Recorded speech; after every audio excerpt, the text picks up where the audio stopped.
अपनी छूट गई काम कुछ एक समय के बाद हमारा ये वापस चालू कर रहे हैं, इसलिए थोड़ा पीछे का हम एक बार देख कर चलते हैं कि हमने क्या क्या पढ़ा था और उसी संबंधित जो आगे विषय आएगा तो उसे भी उसी पिछले विषय से बल मिलेगा। तो एक बार पीछे का थोड़ा सा देखते हैं। अपन जो चर्चा कर रहे थे ज्ञान तत्व ज्ञान अधिकार, मतलब ज्ञान तत्व प्रज्ञापन अधिकार के ज्ञान अधिकार की अपनी चर्चा चल रही है। इसमें विषय अपना यह चल रहा था, क्या विषय चल रहा था ख्याल वैसे है क्या?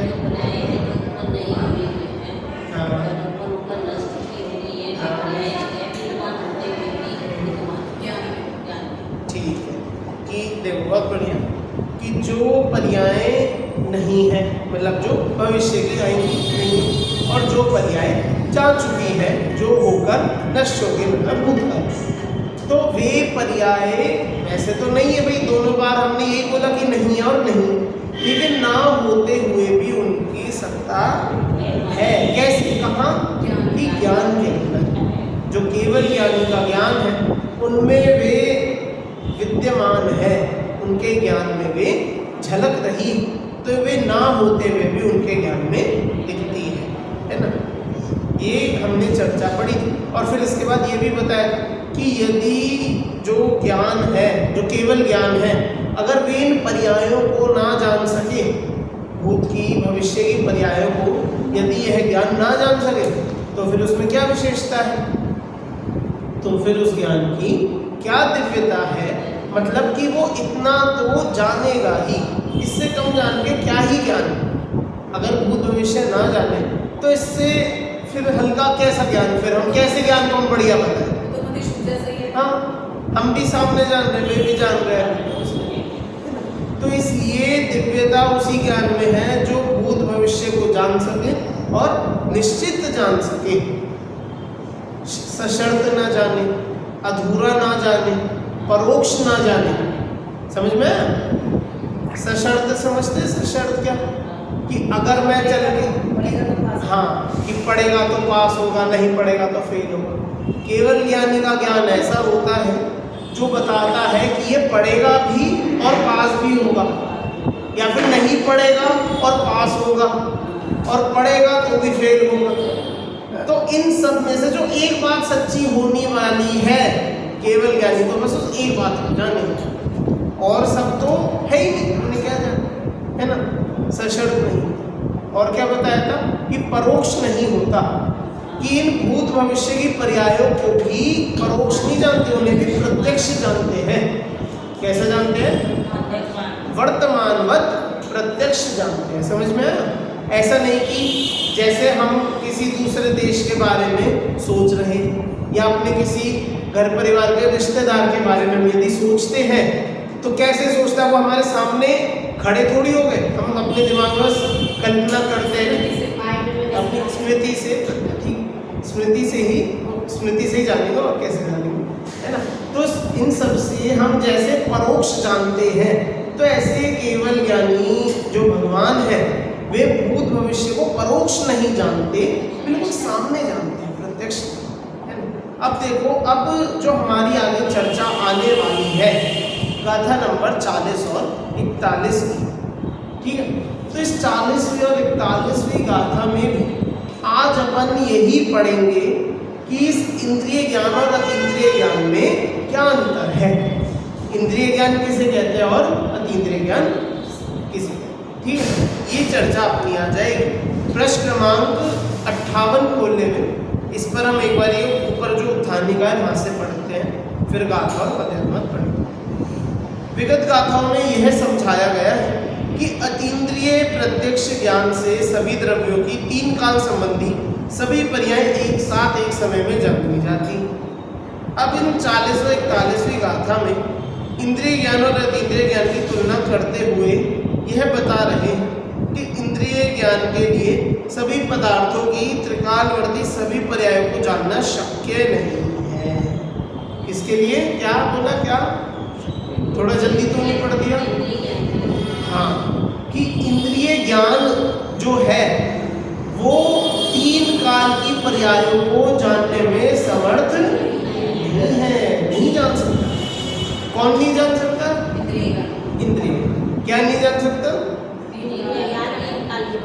इंद्रिय काल, इंद्रिय ज्ञान 3 काल की पर्यायों को नहीं जान सकता। ठीक है, जानने में शक्य नहीं है। ठीक है, इंद्रिय ज्ञान तो भी परोक्ष ज्ञान है ना। हाँ ठीक है, देखो क्योंकि इंद्रिय ज्ञान परोक्ष ज्ञान है, यही लिखा है आगे, क्योंकि इंद्रिय ज्ञान परोक्ष ज्ञान है, जबकि अतीन्द्रिय ज्ञान प्रत्यक्ष ज्ञान होने से मूर्त अमूर्त, सप्रदेशी अप्रदेशी सभी द्रव्यों की जात और प्रलय को प्राप्त सभी पर्यायों को एक समय में एक साथ जानता है। मतलब काल ही आएगा, क्योंकि देखो सप्रदेशी बोलना है अप्रदेशी बोलना है, इनसे वो नहीं लेना कि एक प्रदेश को ही अप्रदेशी बोले, मतलब वो काल को ही कहते हैं अप्रदेशी, तो इसलिए काल की गणना होगी। सप्रदेशी में बाकी 5 द्रव्यों के, अब जैसे पुद्गल बोला तो उसमें अलग से थोड़ी गिना जाता कि परमाणु से अप्रदेशी में रखो, उसकी शक्ति है वो, उसका क्या कहते होता है वो स्कंद रूप और परमाणु रूप होने की उसकी अपनी शक्ति है, तो इसलिए उसे सप्रदेशी में ही परमाणु रूप है ना।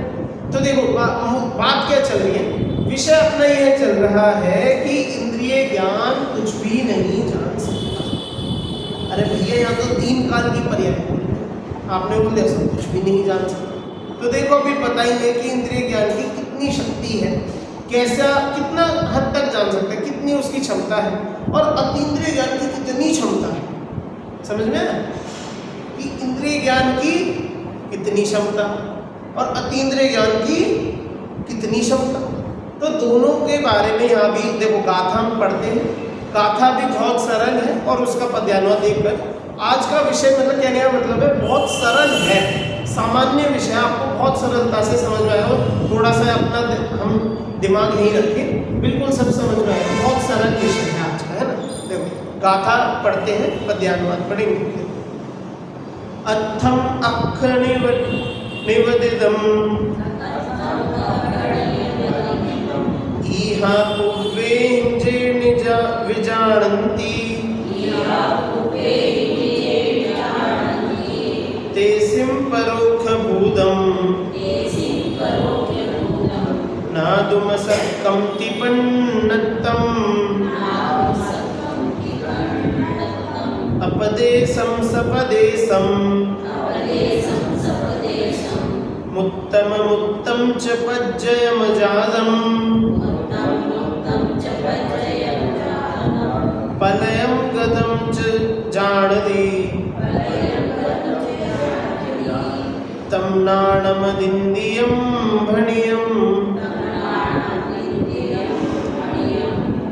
जो इंद्रिय गोचर अर्थ को इहादि पूर्वक जानते, वे परोक्ष पदार्थ को जाने नहीं जिन वह सप्रदेशी अप्रदेशी मूर्त और अमूर्त अनुपन्न नष्ट को जाने अतीन्द्रिय ज्ञान।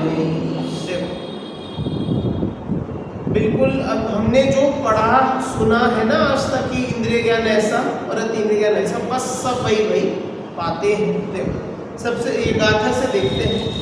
अर्थम अक्षर निवदितम, क्या बोला यहाँ पर? सबसे पहले अर्थम मतलब अर्थ, अर्थ मतलब पदार्थ, अर्थ मतलब जो पदार्थ होते कि भाई ज्ञान से हम किन्हें जान रहे, पदार्थों को जानते हैं, तो एक अर्थ एक सामान्य शब्द हो गया भाई जो जानने में आ रहे हैं, जो ये पदार्थ जानने में आते हैं। अर्थ अक्षणिवदितम, इसका मतलब क्या है कि ये अनिपत्यतम इहा पूर्व है, इहा पूर्व में आगे आएगा अनिपत्यतम, इसका मतलब है कि ये एक उससे सन्निकर्ष से जाने जाते हैं, मतलब संबंध से जानते हैं, जो अर्थ के साथ संबंध करते हैं। इसका मतलब क्या है कि देखो हम सीधा अपनी इंद्रियों से ही समझते हैं, जैसे अपनी कितनी इंद्रियां हैं? 5। ठीक है, अब पांचों इंद्रियां क्या क्या जानती है ये भी आपको पता होगा। क्या क्या जानती है बताओ एक बार।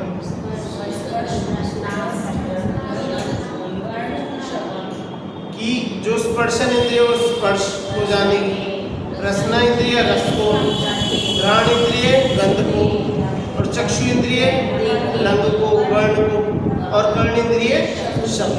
ठीक है, इन अलग अलग उद्गल के पक्षों को, अलग अलग पर्यायों को इनकी जानता है। ठीक है, ये अपनी पांच इंद्रिय ऐसे अलग अलग जानते हैं।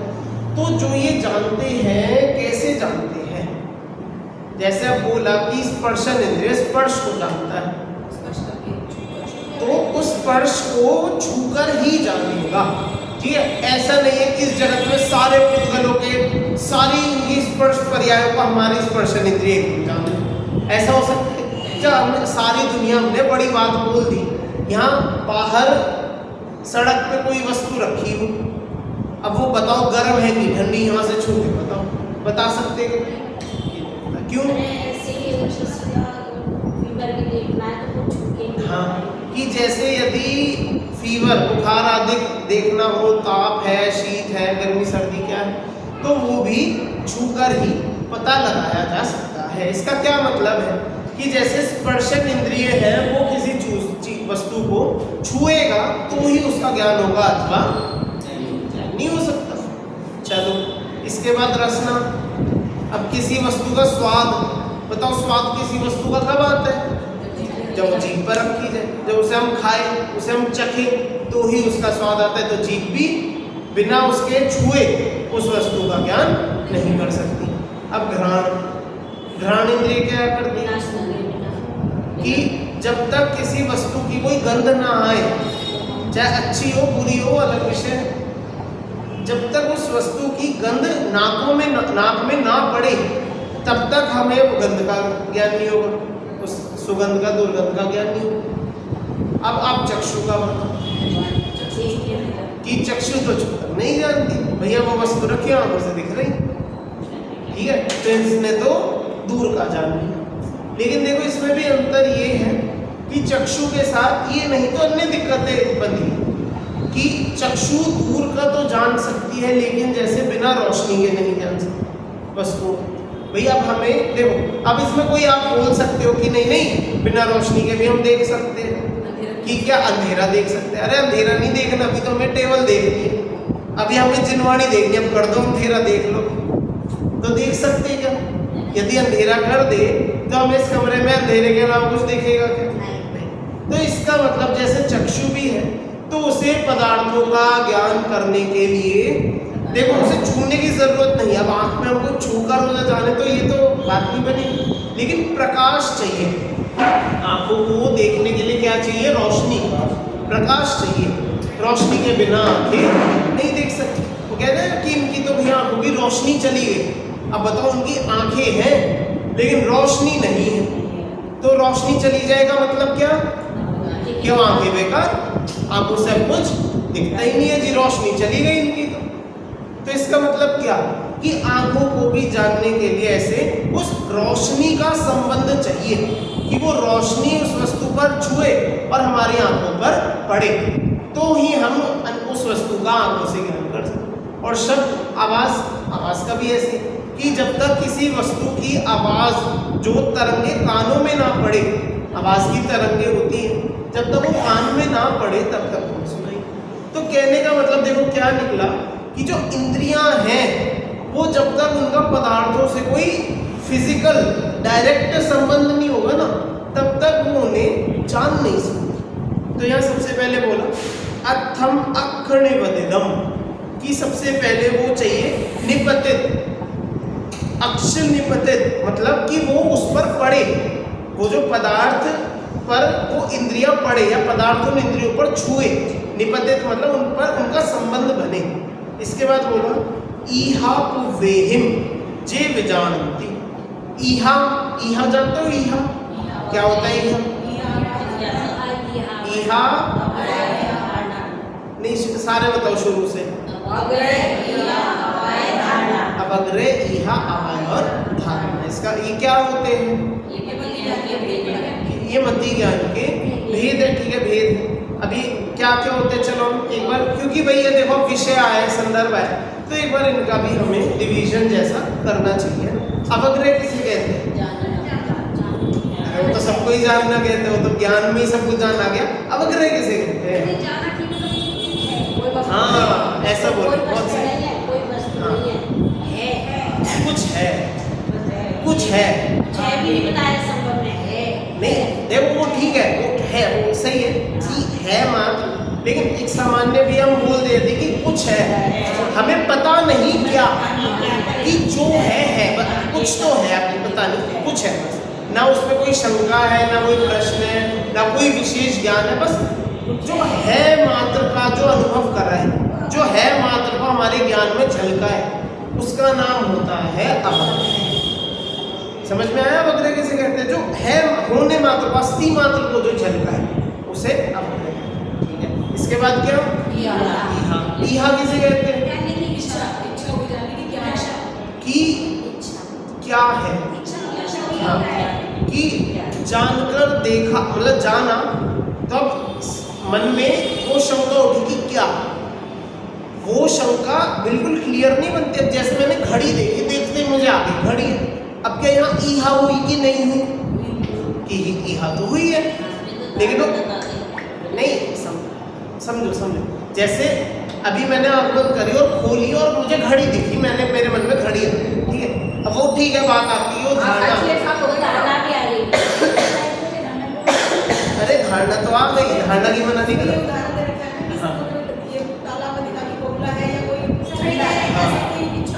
हाँ देखो, अब देखो तो मेरा प्रश्न है, अब मैंने घड़ी देखी तो घड़ी मन में आ गई, तो ये घड़ी मन में आने का क्या मतलब है? मेरा प्रश्न ये है कि वहां पर अवग्रह ईहा आवा ये सब हुआ कि नहीं हुआ? तो बताओ उसे, अब शब्दों में बोलो कि क्या हुआ, कैसे हुआ घड़ी देखने में, अब इसमें अवग्रह ईहा बताओ। अवग्रह तो चलो आप कह देंगे कि कुछ है अस्थि देंगे, अब इसमें ईहा बताओ, कैसे बताओ?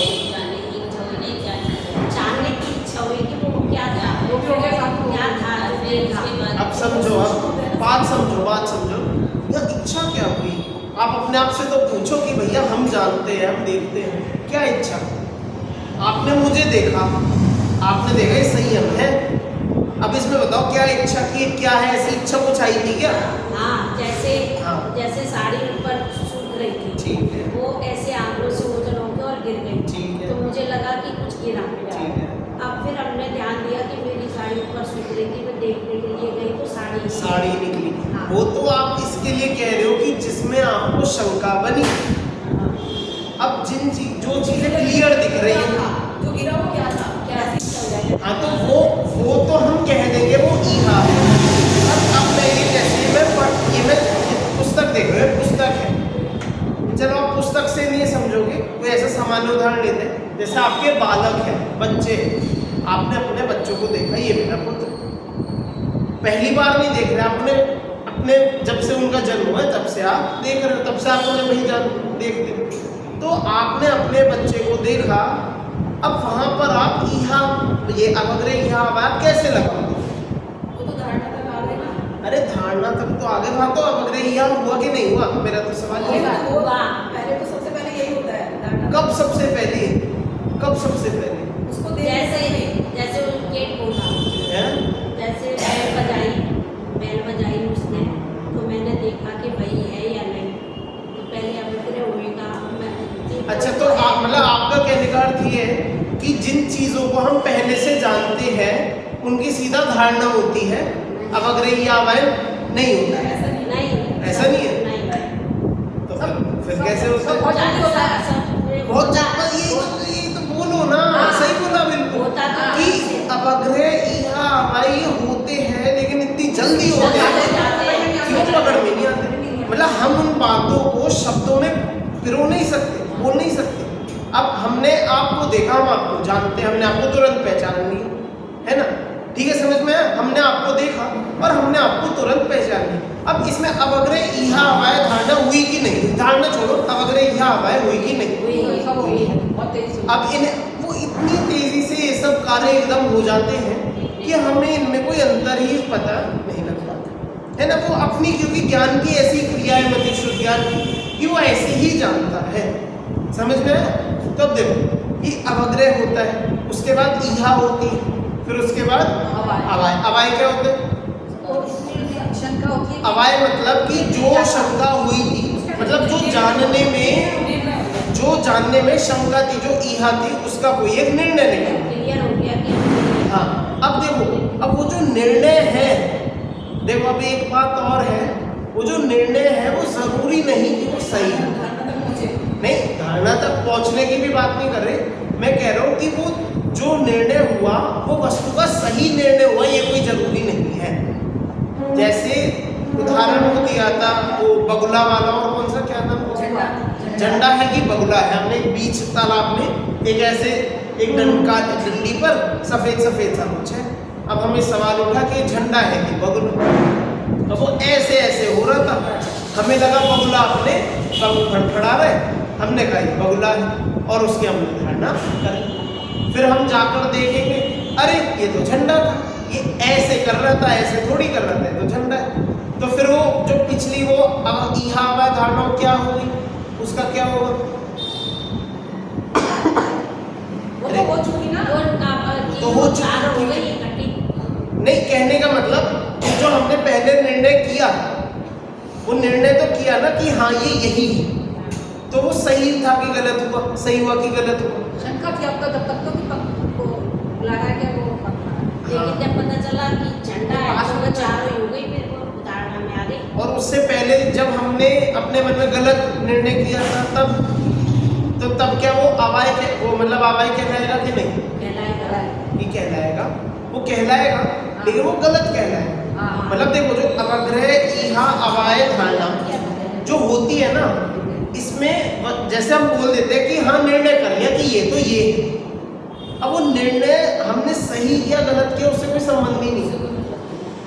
हम उसको बगुला भी कह सकते थे। हम उसको बगुला कहते चाहे कुछ भी कहते, वो ही अवाय है, जो हमने माना वो हमारा अवाय है, और फिर उसी बात को हम याद कर लेंगे, यही धारणा है।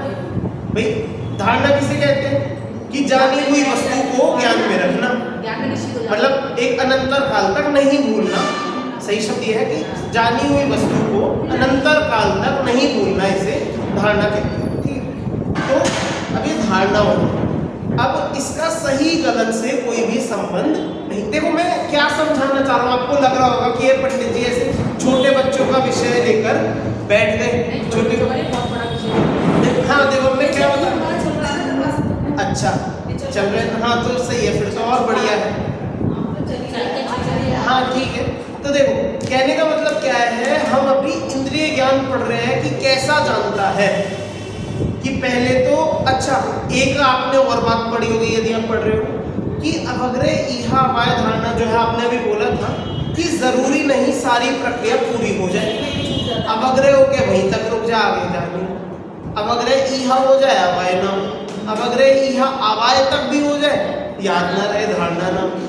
धारणा हो जाए, होने के बाद धारणा छूट जाए, भूल गए जी भाई, इतना ही ज्ञान था। भाई धारणा एक सीमा है ना धारणा की, कि इतने समय तक भैया हम ये चीज याद रख सकते हैं, और धारणा होकर धारणा भी हो।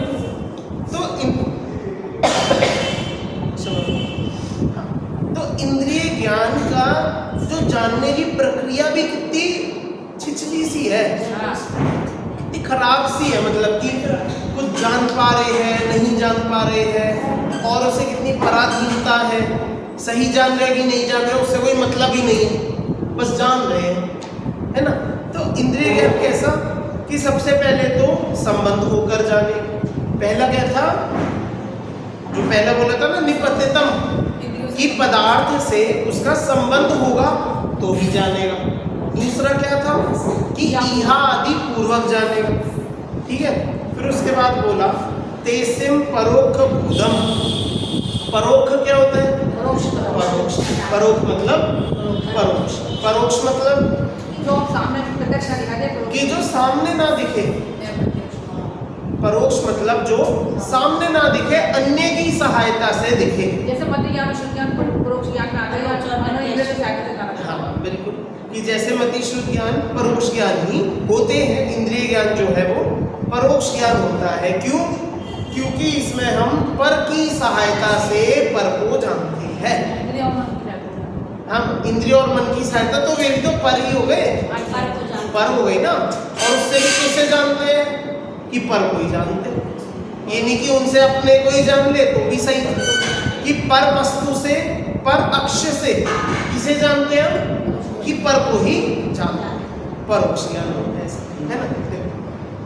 तेसेम परोक्षभूतम नादुम असक्कम तिपन्नतम, कि वह ऐसे पदार्थों को, कैसे कि भूत भविष्य के पदार्थों को, भूत भविष्य की पर्यायों को जानने में शक्य समर्थ नहीं है। क्यों नहीं है? क्योंकि उसके वो जो पर्याय है ही नहीं, वो उन्हें सामने से कैसे जान, संबंध कैसे करे, हो ही नहीं सकता। तो इसलिए इंद्रिय ज्ञान इन पर्यायों को नहीं। समझ में आया? ये तो बात हुई इंद्रिय ज्ञान की। अब आगे बात आएगी अतीन्द्रिय ज्ञान की। अतीन्द्रिय ज्ञान हम सबको पता है वैसे, आत्मा से जुड़ना, जो सीधा आत्मा से होता है, प्रत्यक्ष जो ज्ञान होता है ना। देखो अपदेशम सपदेशम बहुत सरल है, मतलब प्रदेशी अप्रदेशी द्रव्य और सप्रदेशी द्रव्य, तो पता है सभी, है ना। तो जो अप्रदेशी को भी जाने, सप्रदेशी को भी जाने, मुत्तम अमुत्तम, जो मूर्त को भी जाने, अमूर्त को भी जाने, च पज्जयम अजादम, जो अजादम, अजात जो नहीं हुई है ऐसी पर्यायों को भी जाने, पज्जयम अजादम, जो इन अजात पर्यायों को, जो अभी नहीं है ऐसी पर्यायों को भी जो जाने, पलयम गदम च जानदी, पलयम गतम, जो प्रलय गतम, जो प्रलय को हो चुकी, गतम मतलब गई, जो प्रलय होकर गई, प्रलय मतलब विनष्ट हो गई, विनष्ट हो गई, खत्म हो गई, ऐसी कौन सी भूतकाल की पर्याय, है ना।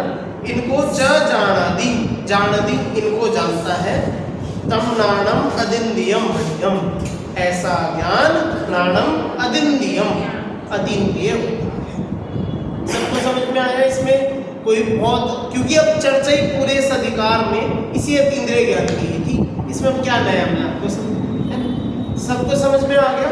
इंद्रिय और अतीन्द्रिय ज्ञान में अंतर, ये अंतर था। अब देखो इसका हिंदी पढ़ते हैं तो अपने को स्पष्ट समझ में आ जाएगा। देखो, जो इंद्रिय गोचर पदार्थों को इहा आदि पूर्वक जानते हैं, उनके लिए परोक्ष भूत पदार्थ का जानना अशक्य है, ऐसा सर्वज्ञ देव ने कहा है। ठीक है, समझ में आया?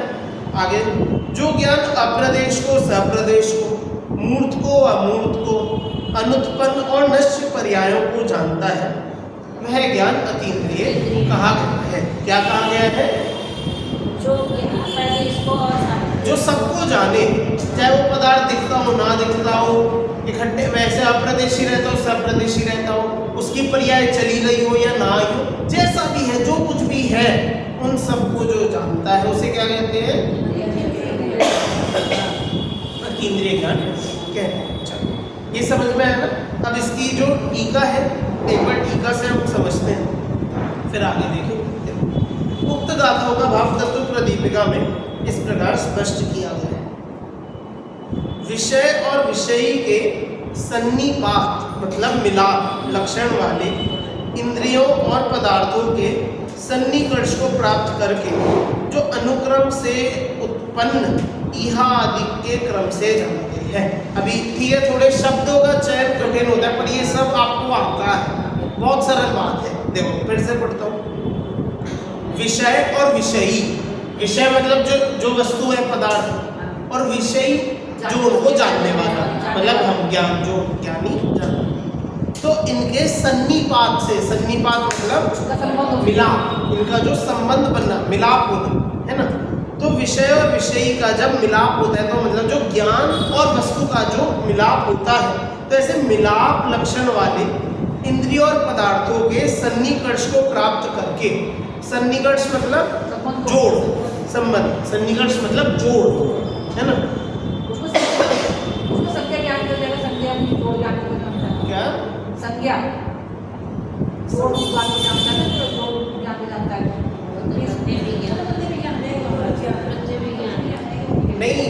जोड़ रूप ज्ञान मतलब जोड़ प्रत्यभिज्ञान को जोड़ कहा जाता है, ऐसा जो जोड़ है उसका नाम प्रत्यभिज्ञान है। कि पूर्व स्मृति में जो जाना था और किसी वस्तु को देखकर उस स्मृति का याद आना, उस जोड़ को, कि ये उस जैसा, जो जैसा पने वाला ज्ञान उसको प्रत्यभिज्ञान, उस जोड़ को ज्ञान उसे प्रत्यभिज्ञान। और जो यहाँ सन्निकर्ष है ना, देखो सन्निकर्ष में एक बार आपको समझाता हूँ सन्निकर्ष अच्छे से क्या। सन्निकर्ष शब्द आपको बहुत जगह मिलेगा अन्य मत में। हो सकता है आपने जैसे मोक्षमार्ग प्रकाशक पढ़ा है या अन्य कोई कभी न्याय शास्त्र आपको पढ़ने का मौका मिला हो, वहाँ आपने शब्द सुना होगा। सन्निकर्ष कहा जाता है जोड़ को। जैसे फेविकॉल होती है गोंद, जो गोंद होती है ना, तो यदि इस दीवार पर हम गोंद लगाकर कुछ चिपका दें चिपक जाएगा, तो वस्तु इस दीवार पर चिपक गई। तब बताओ वस्तु कैसे चिपकी? उस गोंद से। तो जो अब यदि वह गोंद ना होती तो वस्तु क्या चिपक जाती कि नहीं चिपकती? तो जो गोंद है सन्निकर्ष उस गोंद का काम करता है, ठीक है।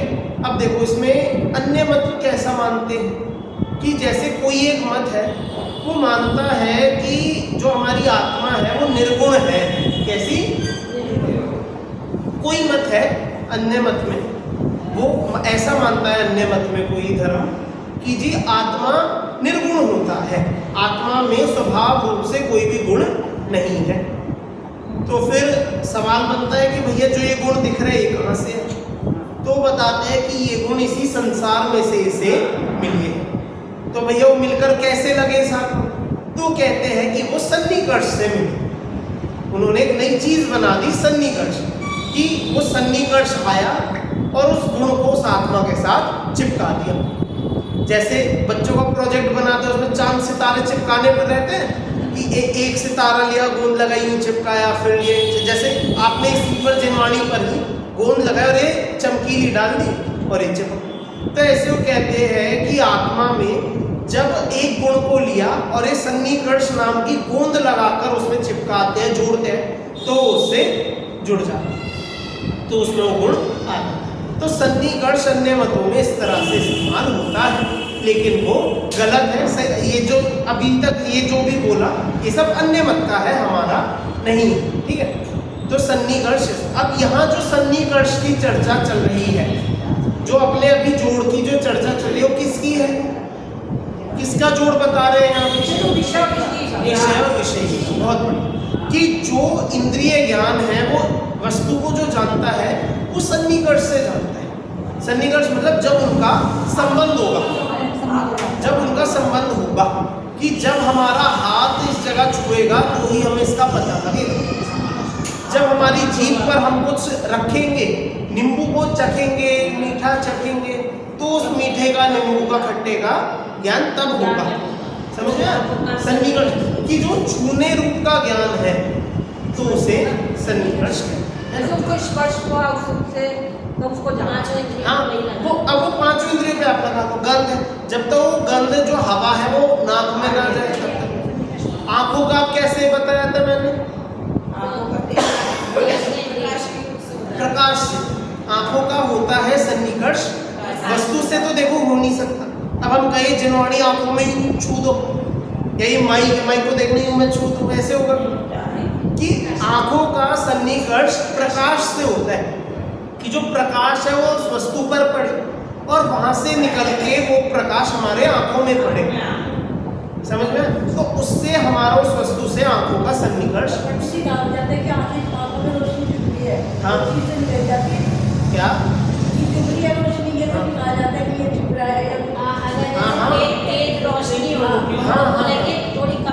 मतलब देखो कहने का मतलब ये है कि हमें जो भी दिखता है ना वो प्रकाश के माध्यम से दिखता है। आंखों को, आंखें प्रकाश के बिना अंधेरा देख सकते हैं। अब ठीक है आप बोलने लगो कि अंधेरा दिखता है, इसलिए मैं स्पष्ट बोलूंगा, प्रकाश के बिना मात्र अंधेरा ही दिखेगा। तो इसलिए जो कुछ इस जगत में आंखों से अपन देख सकते हैं वो मात्र रोशनी के माध्यम से ही, प्रकाश के माध्यम से ही देख सकते हैं। और रोशनी भी बहुत ज़्यादा ना हो, बहुत कम ना हो, बस जितनी ज़रूरी है उतनी रोशनी। बहुत ज़्यादा होगी तो आंखें चुंधी आएगी, बहुत कम होगा तो कुछ दिखेगा ही। हाँ जी, रोशनी भी तो अंधेरा होगा तो रोशनी होगी तभी दिखेगा, अंधेरा नहीं। अगर जैसे अंधेरा है यहाँ पर, अभी अंधेरा करते हैं और बाहर रोशनी है, हम बाहर जाएंगे तो हमें दिखेगा कि यहाँ तो अंधेरा पड़ा है। नहीं तो अंधेरा तो पड़ा ही है ना। जैसे पड़ेगा मैं आपकी बात समझ गया, आप क्या कह रहे हो कि अंधेरा रोशनी के बिना नहीं हो सकता। वो आपके वो एक अलग विषय है। मैं भी जो कहना चाह रहा हूँ, मैं भी वस्तुओं को जानने की बात करता हूँ, मैं भी पदार्थों को जानने की बात कर रहा हूँ, है ना। अब अंधेरा खुद में एक पदार्थ है और देखा जाए रोशनी भी खुद में एक पदार्थ है, उज्ज्वल है ना। लेकिन उस प्रकाश के बिना, रोशनी के बिना हम अन्य वस्तुओं को जान सकते नहीं, है ना। वो ठीक है कि अंधेरे का जब रोशनी नहीं होगी हमें क्या पता अंधेरा क्या होता है, हमने कभी पर रोशनी है ना, इस जगत में रोशनी है, हमें दिख रहा है तो हम कह सकते हैं ये अंधेरा है, रोशनी है ना। ठीक है, चल ये समझ में आया। तो इसका मतलब इंद्रियां जो है वस्तु से जुड़े बिना उनको जान नहीं सकती। ठीक है, समझ में आया। देखो, सन्निकर्ष को प्राप्त करके जो अनुक्रम से उत्पन्न ईहा आदि के क्रम से जानते हैं। अच्छा, एक सवाल है अब यहाँ पर, यहाँ अवग्रह आदि के क्रम से क्यों नहीं बोला? यहाँ पर गाथा में भी और यहाँ भी ईहा से शुरू किया।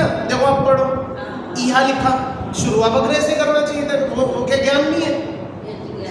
विषय नहीं बनता ना। पर ज्ञान, वो ज्ञान का है कि नहीं है?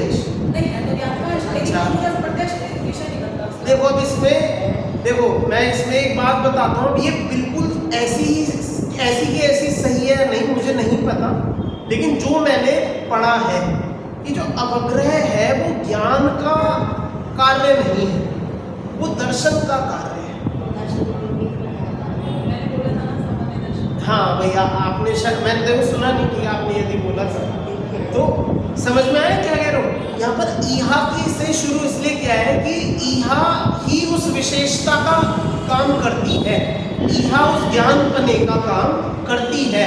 जो अवग्रह है वो तो दर्शन का हिस्सा। अच्छा, दर्शन क्या होता है भैया?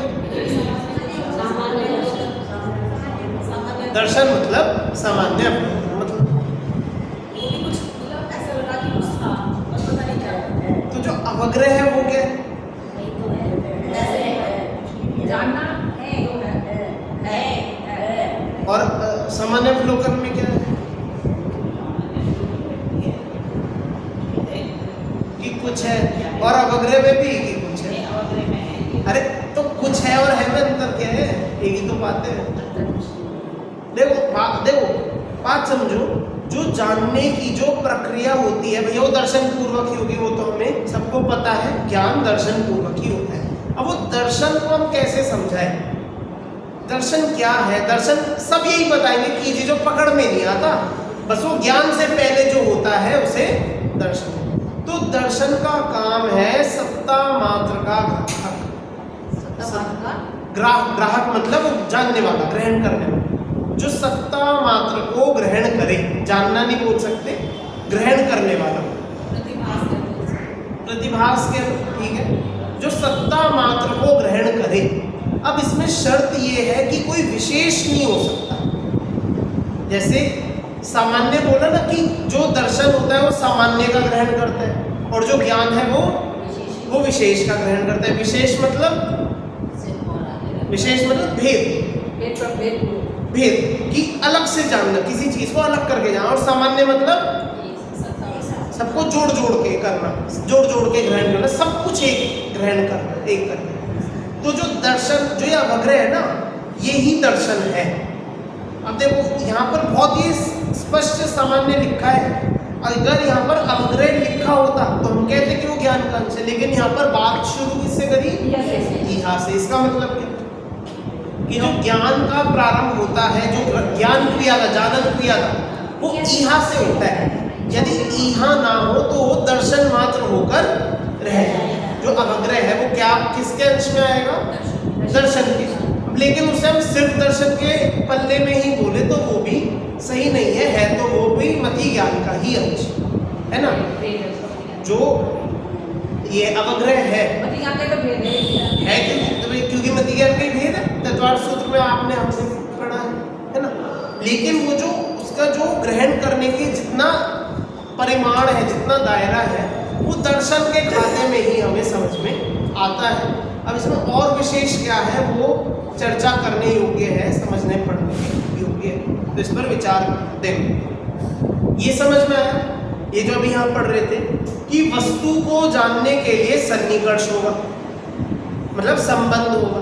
फिर संबंध होने के बाद क्या कि अनुक्रम से इहा आय आदि होंगे, वे उन्हें नहीं जान सकता। ये बोला ना, इहा आदि के क्रम से जानते हैं, अब वे उन्हें नहीं जान सकता। किन्हें नहीं जान सकता? अब वो आगे बताएंगे किन्हें नहीं जान सकता, कि जिनका स्व अस्तित्व काल बीत गया है और जिनका अस्तित्व काल उपस्थित नहीं हुआ है, क्योंकि अतीत अनागत पदार्थों और इंद्रियों को ग्राह्य ग्राहक संबंध असंभव है। ये तो बहुत सरल था, या थोड़ा कठिन लगा ये समझ में आया ना? देखो क्या बोला यहाँ पर कि स्व अस्तित्व काल जिनका बीत गया, मतलब जो भूतकाल में हो गए, और जिनका अस्तित्व काल आया ही नहीं, उपस्थित नहीं हुआ, मतलब जो भविष्य काल की। तो ये भूत भविष्य की पर्याय का हमारे इंद्रिय ज्ञान के साथ ग्राह्य ग्राहक संबंध नहीं है। क्यों नहीं है? क्योंकि भैया इंद्रियों को तो सामने चाहिए ना वस्तु। इंद्रियां जिसको जानेगी उसे वो वस्तु सामने चाहिए, यदि सामने ना हो तो भाई जो चीज सामने है उसको जान सकता है। अब जो चीजें नहीं है इंद्रियां उन्हें कैसे जाने, मतलब नहीं जान सकता। समझ में आया सभी कि इंद्रियां भूत भविष्य के पर्यायों को क्यों नहीं जान सकता? उत्तर दो। क्योंकि वे सामने प्रकट नहीं है। क्षमा करना, आज थोड़ी ऐसी सर्दी जुकाम काफी चल रहा है। देखो इतना समझ में आया कि इंद्रिय ज्ञान इन सब को नहीं जान सकता, मात्र सामने की वस्तु को वो भी सन्निकर्ष से जान सकता है। समझ में आया ना? देखो उपदेश, अंतःकरण और इंद्रियां आदि बहिरंग विरूप कारणता, क्या क्या तीन चीज बोली? उपदेश, अंतःकरण और इंद्रियां आदि बहिरंग विरूप कारणता और क्षयोपशम रूप उपलब्धि व संस्कार आदि अंतरंग स्वरूप कारणता। अब हमने तत्वार्थ सूत्र में ये सूत्र पढ़ा होगा, ऐसा कुछ किसी को यदि ख्याल हो तो कौन बता सकता है? बहिरंग और अंतरंग इंद्रिय के कुछ नहीं इंद्रिय के बाह्य बहिरंग वाले और अंतरंग कुछ द्रव्य भाव। हाँ तो सूत्र बोलो ना। हाँ, निवृत्ति उपकरणों क्या? निवृत्ति उपकरणों द्रव्येंद्रिय। दो ही तो ऑप्शन थे, उसमें भी गलत चुन दिया। और पढ़े तो है, जिसे ख्याल है कोई बात नहीं। और भाव वाले भाव इंद्रिय का लब्धि उपयोग ख्याल आया कि नहीं आया? क्या बताया इन सूत्रों में? भाव इंद्रिय के दो चीजें बताई, दो पक्ष कि ये दो चीजें भाव इंद्रिय होती है। क्या क्या? लब्धि और उपयोग। लब्धि मतलब सत्ता में पड़ा हुआ है, लब्धि मतलब क्षमता। देखो उपयोग क्या होता है? उपयोग जो मतलब जहाँ वो जिस समय लगा हो, जिस तरफ वो अपना ज्ञान का उपयोग लगा। और लब्धि मतलब क्षयोपशम। आपने क्या बताया लब्धि मतलब? सत्ता में क्या? क्षयोपशम वही तो मैं कह रहा हूँ। उपयोग देखो, क्षयोपशम की ज्ञान की क्षमता इतना तक जान सकते हैं, और उपयोग कि इस समय उपयोग कहाँ पर रमण कर, क्योंकि उपयोग अपना एक बार में एक ही जगह लगता है। जो कौन हम छद्मस्त जीव मतिष्ठ किया नहीं होगा, उपयोग एक बार में एक ही जगह लगता है, तो इसलिए उपयोग और क्षयोग। और अब रास्ता तो एक है, लेकिन अंदर क्षमता तो और भी ज्यादा है। तो लब्धि उपयोग, लब्धि मतलब क्षमता, उसकी क्षयोपशम शक्ति, और उपयोग मतलब उपयोग। और ऐसी निवृत्ति उपकरण क्या?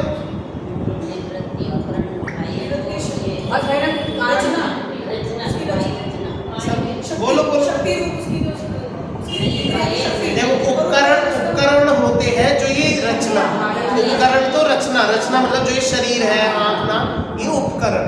और निवृत्ति मतलब कि उनमें शक्ति होना। हाँ, वो निवृत्ति। तो देखो यहाँ पर भी वही बात बोल रहे हैं, बस अलग शब्द। उपदेश, उपदेश मतलब बाह्य से उपदेश कुछ मिलना, ठीक है। अंतःकरण, अंतःकरण अपने मन में जो कल्पनाएं आती है, अंतःकरण मतलब हमारे मन की जो मन की बात, या मन ही कह दो, सीधा मन ही कह सकते हैं, मन। और इंद्रिय, तो ये तीनों तो बहिरंग विरूप कारणता, मतलब ये तीनों बहिरंग कारण है हमारे जानने के। और क्षयोपशम रूप उपलब्धि व संस्कार, क्या बोला? क्षयोपशम रूप उपलब्धि की जो शक्ति है, जो क्षयोपशम है ना, ये हमारी शक्ति है ना, ये हम जान पा रहे हैं, हमारी क्षमता है। तो ये उपलब्धि और संस्कार कि जानने का संस्कार, संस्कार क्या है? कि हमारा स्वभाव, बहुत से कि जब से हम इस जगत में हैं, एक जानन कार्य ऐसा है जो आज तक रुका नहीं, तो इसका नाम है वो जानने का संस्कार, है ना। तो ये जानने का संस्कार आदि, अब इसमें और भी बहुत चीजें हो सकती है अंतरंग में। तो ऐसे ये सब अंतरंग स्वरूप कारणता से ग्रहण करके उपदेश मतलब कि देखो यहाँ पर जानने की बातें हैं, तो बाह्य से जिस भी चीजों से हम जान सके, तो हमें जैसे आप बोल रहे हो जो भी उपदेश देना भी हमने किसी से, देखो उदाहरण है, अलग अलग चीजें, अलग अलग पक्ष बता दिए यहाँ पर कि इंद्रियों से सारी इंद्रियां गिना दी, अंतःकरण से मन बता दिया, और उपदेश से बाहर से जो भी ज्ञान हमें मिले वो बता दिया, ठीक है। वो तो ये जो अंतरंग और बहिरंग दोनों रूप कारणता से ग्रहण करके प्रवृत्त होता हुआ इंद्रिय ज्ञान सप्रदेश को ही जानता है। इतना सब बता के जानता क्या है? कि सप्रदेश को जानता है, अप्रदेश को नहीं जान सकता, है ना। क्योंकि वह स्थूल को जानता है। किसे जानता है? स्थूल को। इंद्रिया हमारी बहुत कमजोर है, शिथिल है, इंद्रिया मात्र मोटी मोटी चीजों को ही जान सकती। स्कंद, अब स्कंद भी हम तो कह दिया जी स्कंद, अब यहाँ पर कोई स्कंद ऐसा आ जाए हमें पता भी ना लगे, स्कंद की जो परिभाषा वाला स्कंद है ना, स्कंद मतलब कम से कम इतना बड़ा स्कंद हो, हम उसे ऐसे बड़े बड़े मोटे मोटे स्कंदों को हम कर सकते हैं। और जैसे इंद्रियों की शिथिलता तो देखो हमें सबको ही ख्याल होगी, उम्र के साथ साथ इंद्रियां अपनी कैसे शिथिल होती है। बचपन में सब सही होता है, आंखों से बढ़िया दिखता है, सुनाई सब सही देता है, सब चीज़ सही। जैसे जैसे बड़े होते हैं आंखों की रोशनी कमजोर हो जाती है, दिखता सामने रखी चीज़ नहीं दिखती, है ना। कोई बगल में बैठ के हमें आवाज़ दे, हमसे बोले सुनाई ना दे, है ना। तो इंद्रियां ये सब होने पर भी जैसे जैसे इनमें से एक आध चीज़ भी कम होती जाए, जैसे मान लो हमारे पास निवृत्ति है, उपकरण है, उपयोग है, लेकिन वो ना हो जो क्षयोपशम थोड़ा कम हो, तो फिर क्या नहीं जान सकते कि क्षयोपशम हो, उपयोग हो, लेकिन उपकरण ठीक ना हो, आंखों में कुछ वैसे डिफेक्ट, तो भी नहीं जान सकते। इतनी सारी चीजें हैं, यदि इनमें से एक भी चीज में कमी आ जाए तो उनका ज्ञान खत्म हो जाता है, उनका जानने का पराधीन ज्ञान है ना। हाँ, देखो यही जताना चाह रहे हैं कि इंद्रिय ज्ञान कितना पराधीन है, कितना ज़्यादा और वस्तुओं पर निर्भर करता है कुछ चलने के लिए। यदि एक भी चीज़ में कमी पेशी कुछ आ जाए तो वहीं पर वे एकदम धराशायी हो जाएंगे, पड़े पड़े नहीं जान सकते, है ना। देखो सप्रदेश को ही जानता है, अप्रदेश को नहीं जानता, क्योंकि वह स्थूल को जानने वाला है, सूक्ष्म को नहीं। वह मूर्त को ही जानता है, अमूर्त को नहीं, क्योंकि उसका संबंध मूर्तिक के साथ ही होता है। भैया इंद्रियां खुद पुद्गल है, तो पुद्गल का पुद्गल से ही संबंध हो सकता है और किसी से हो गई, तो वह खुद उनका संबंध भी किससे ही होता है? मूर्तिक से ही होता है, अमूर्तिक के साथ नहीं। वह वर्तमान को ही जानता है, भूत और भविष्य को नहीं, क्योंकि उसका वर्तमान के साथ ही विषय विषयी का सन्निपात होता है, भूत भविष्य के साथ कोई नहीं सकता। भैया इंद्रिया तो अभी है, वर्तमान के पदार्थों में ही संबंध होगा। हाँ, भूत भविष्य में भूत भविष्य में हो ही नहीं सकता, कैसे जाने? अपनी इंद्रियां भूत में जाकर भविष्य में जाकर किसी को कैसे जाने देती है? तो इतना सब होने के बावजूद भी अपनी इंद्रियां कितनी कमजोर, कितनी शिथिल और कितना अल्प जानने वाली है ना? ये यहाँ पर अपना समझने का मकसद है। पराधीन है, पराधीन है और अधूरा है। अधूरा वो सब, ऐसा नहीं कि ये सब होने के बाद भी कम सब कुछ जान तो ले कि उद्गल के अलावा और कोई एक दो पदार्थ और जान ले, एक दो द्रव्य कुछ और जानने की नहीं, जान ही नहीं सकते, इतने ही जान सकते, बस इतनी क्षमता है। देखो, परंतु जो अनावरण अतीन्द्रिय ज्ञान है, क्या बोला? अनावरण, बिल्कुल जो शुद्ध अतीन्द्रिय ज्ञान है, बिना किसी कर्मरज के, बिना किसी कमी के, बिना किसी राग द्वेष आदि दोष के, जो बिल्कुल निर्मल जो ज्ञान है, वह कैसा है कि वह सप्रदेश अप्रदेश, मूर्त अमूर्त, अनुत्पन्न व्यतीत सभी को जानता है। क्यों?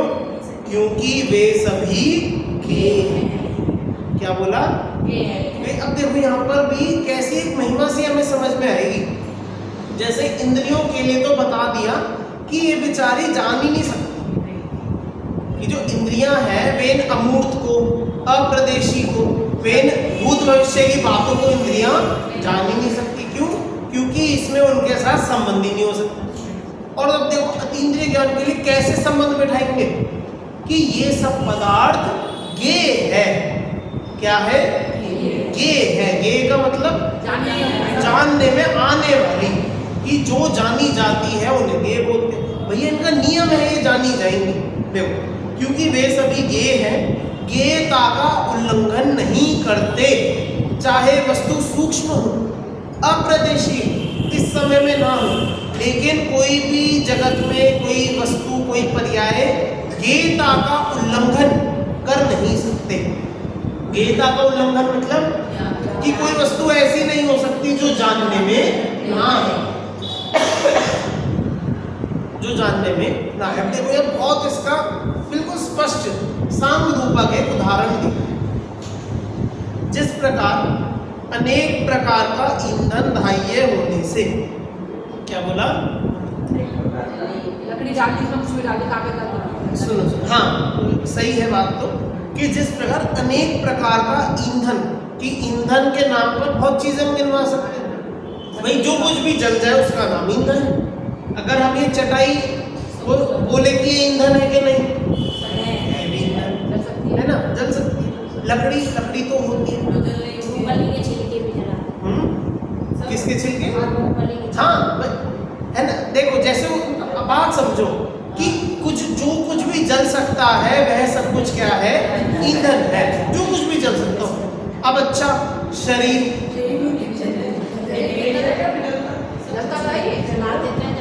जलता है कि नहीं?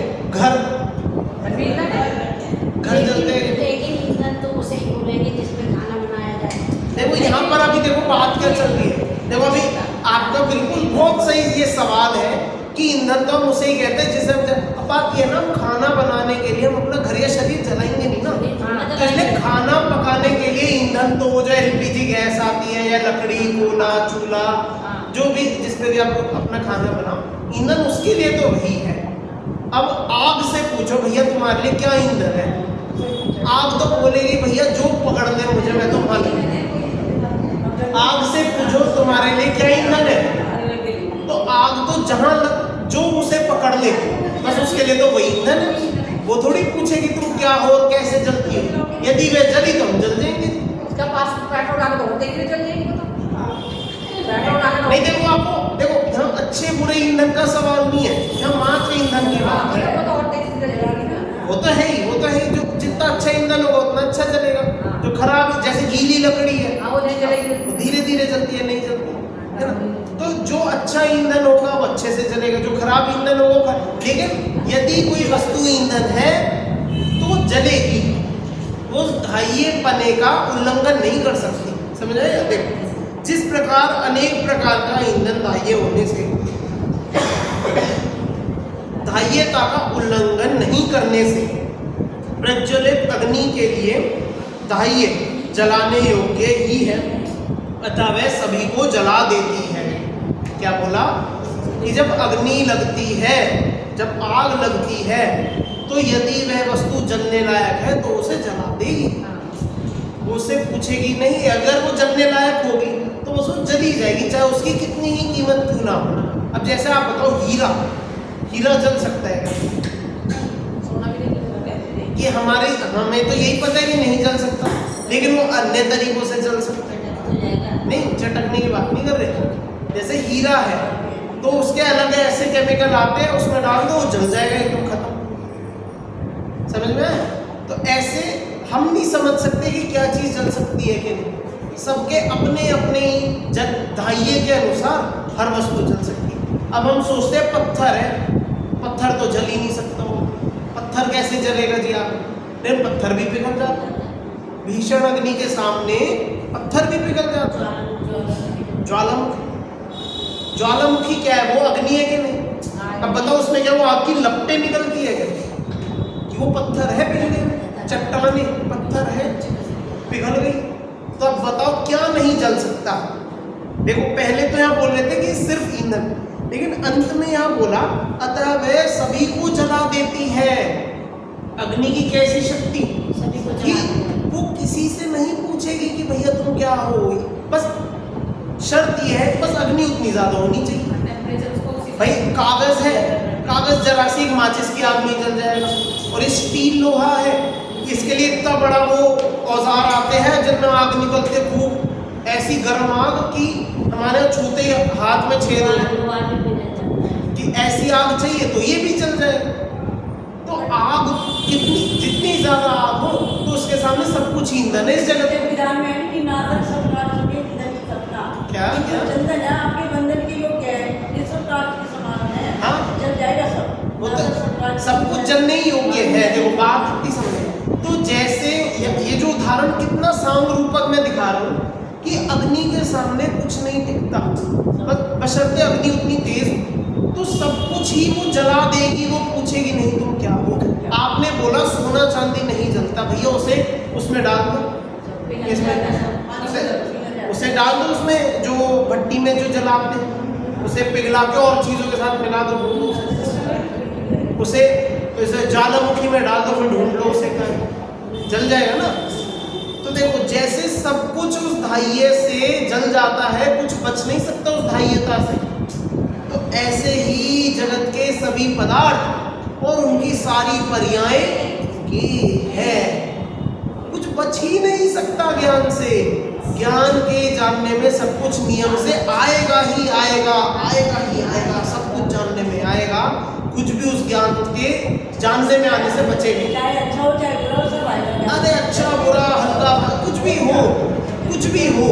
देखो यहाँ क्या बोला, उसी प्रकार उक्त सभी ये हैं, उक्त सभी मतलब जगत के सब कुछ जो मूर्त अमूर्त सप्रदेशी अप्रदेशी भूत भविष्य वर्तमान सब कुछ, ये सब क्या है? ये है, गेयता का उल्लंघन नहीं करते, इस कारण अतीन्द्रिय ज्ञान उन सभी को जान लेता है। ज्ञान एक ऐसी अग्नि है जिसके सामने जो आ जाए सबको एक तरफ से वो जान लेगी। जैसे अग्नि ऐसी अग्नि हो जिसके सामने जो आ जाए सब कुछ जला दे, तो ऐसे ही ज्ञान है जिसके सामने जो आ जाए उसको ही जान ले और सही और जैसा है वैसे का वैसा ही जान ले। ऐसा इस अतीन्द्रिय ज्ञान का दम है। जो ज्ञान जानते हैं ज्ञान की रचना, वे ज्ञान से ज्ञान अब देखो ये आप पंक्ति बोलते हो, मुझे ख्याल तो है नहीं, पर भाव समझ में आ जाता है। आप लोग भी देखो समझ जा करो। जैसे जो अभी आपने पंक्ति बोली है, क्या पता है इसमें, एक बार आप ही बताओ। जो ज्ञान जानते हैं वे ज्ञान की ही रचना, जो ज्ञान जानता है वे ज्ञान की ही रचना है। जो जानते हैं ना, ज्ञान से ही तो जान रहे हैं, ज्ञान वो तो ज्ञान की, वो ज्ञान की रचना, वो तो वे ज्ञान से निर्मित है, बस ज्ञान ज्ञान दिखता, वो ज्ञान में आता है ना, सब ज्ञान ज्ञान में आता है, चलता है, वे ज्ञान का शीश में ज्ञान ही रहते हैं। हाँ ठीक, समझ में आया ना सभी। देखो अंततः बात यही है कि जो ज्ञान है उसके जानने में आने में सब कुछ ही आएगा। कोई भी इस जगत में कुछ ऐसा बना नहीं है, कुछ है नहीं जो जानने में आ सकता नहीं। समझ में आया? ज्ञान की अंदर की पावर है कि वो कैसे भी ये बता दो, वो सबको जानता है। कैसे भी ये की बात नहीं, ये नाम ही उसी का जो जानने में है, ये हम कहेंगे ही उस वस्तु को जानने में। तो मतलब इस जगत में कोई वस्तु ऐसी है ही नहीं जो ये नाम है।